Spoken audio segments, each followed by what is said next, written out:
How's it going? This is going to be a quick one about a smart garage door opener that you can buy off the shelf. It's from my dad.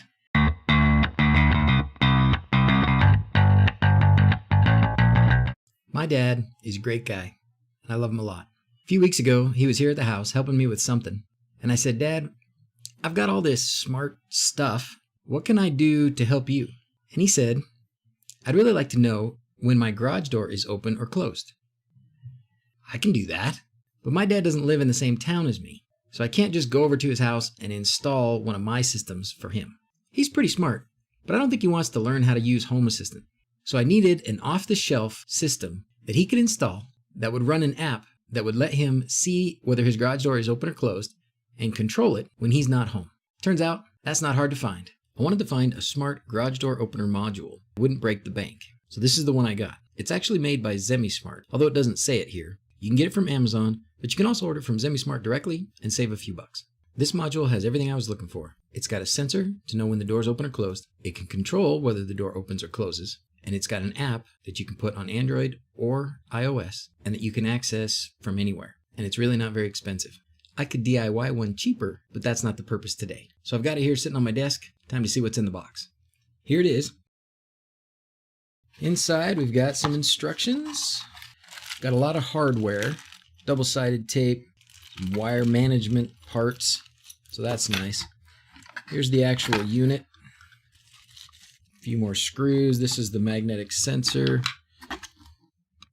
So it'll plug in anywhere you've got 120 volt power.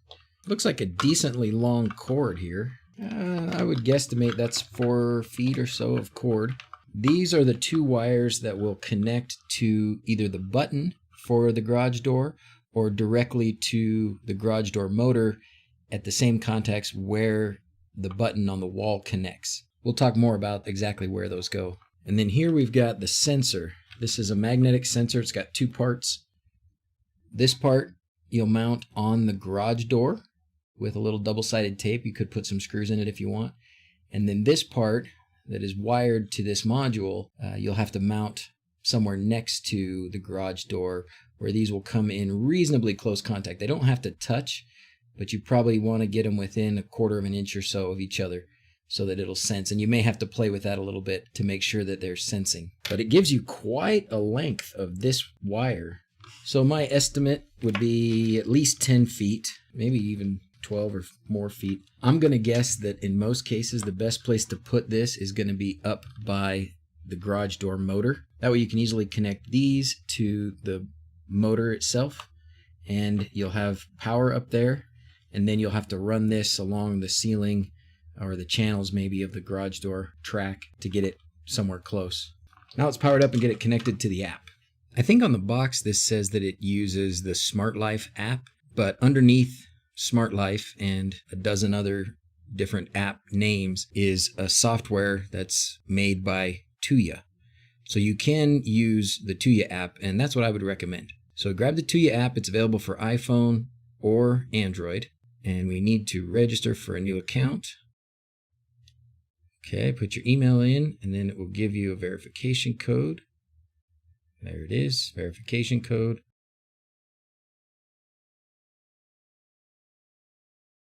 Oh gosh, it's a little early to be asking me to review the app. Create a family. Now we're done with that. We've created a family. Let's view the family.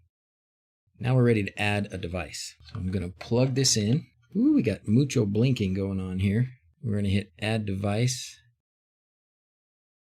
Confirm indicator rapid blink. Then you have to put in the Wi-Fi name and password for your home network. Boom, done.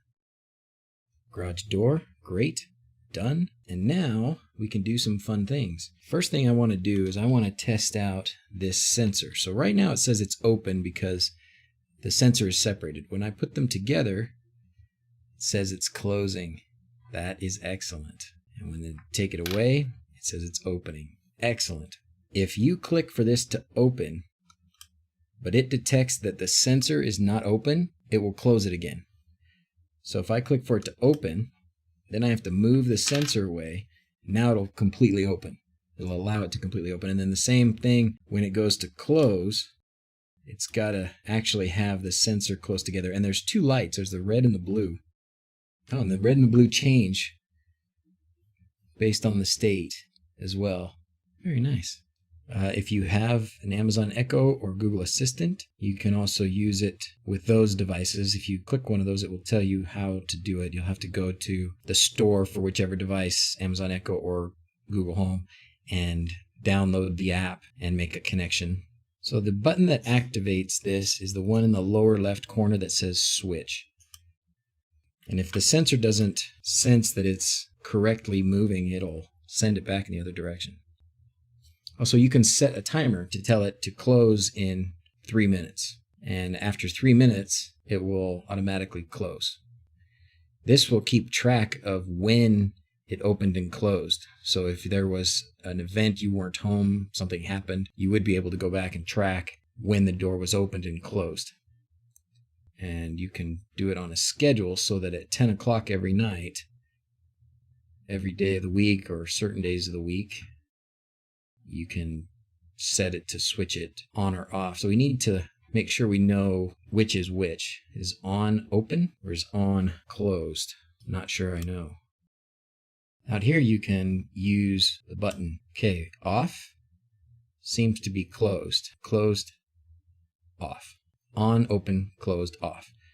That'll be important if you set one of these timers. So what you would want this to be is off. So every day at 10:30 p.m., it will turn off the garage door, which is closed. We set that timer. The timer just went off, and it will then close it beautifully. Well, it didn't close it all the way because I didn't have the sensor there.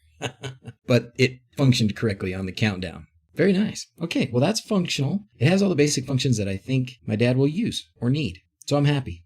The instructions here are actually pretty decent. Walks you through the instructions for the app, gives you some instructions on installation, where they suggest you put the sensors. This is saying they want the sensor at the top of the garage door in the middle. That's important that you do that correctly because of the way the app works. If you were to put that sensor someplace else, it might not function like you want. It'll open and close part way and such because it won't be sensing the correct state of the garage door being open or closed. So that's the mounting point that you want to use. You want it right there at the top middle of the garage door. And they give you all the hardware to make that happen. And then instructions as well on connecting it to an Amazon Echo or Google Home. It also gives you a simplified diagram of how to connect it to your garage door motor. Your garage door motor will have a pair of contactors that are going to the switch on the wall. That's where you need to connect these red and black wires. So for the wiring connections to the garage door motor, when you get up and look at it, it will probably look something like this. Most likely, the two connections on the left, the red and the white, are the ones that are going to go to the button on your wall. The way to test is to take a wire and stick it in each of those connection points and see if that opens or closes the garage door. If it does, then you've found the place where you need to connect the black and red wire from the smart garage door module so that it can control the motor. Just add the wires from the smart module to those same two contact points. Got it? Good.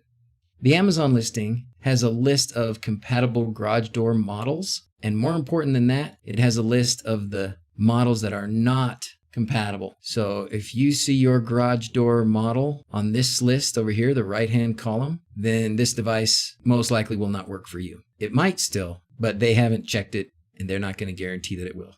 One more thing that I just found in the app, if you're looking at this page of the garage door opener, you can hit the button in the upper right corner. And if you scroll down, you can see Add to Home Screen. There's Add to Home Screen. And now you can have a button right there that will open and close the garage door. Dad, I know you use Android, so hopefully there's something similar to that for your phone. Well, that's it.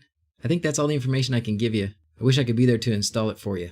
The last thing I'm going to do is factory reset this module. According to the instructions, you just hold this button for a bit, 5 or 10 seconds. And if we unplug it, plug it back in, we should get the rapid flashing that indicates it hasn't been connected to anything. And if we look at the app, the device has disappeared from my app. Now it's ready to give to Dad so he can put it in his garage. But there you go. Zemismart garage door opener. So far as I can tell, it does what I need it to do. Smart home devices are becoming more and more common. And they're not just for people who want to spend a bunch of time programming and soldering. That's all for now. As always, thanks for watching. Till next time, Adios. Love you, Dad.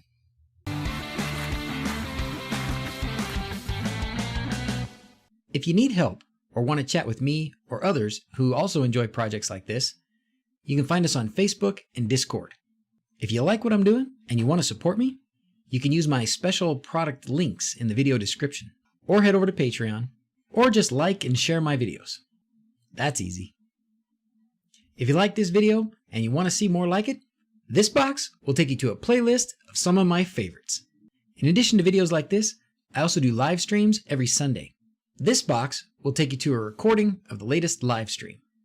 That's all for now. Adios.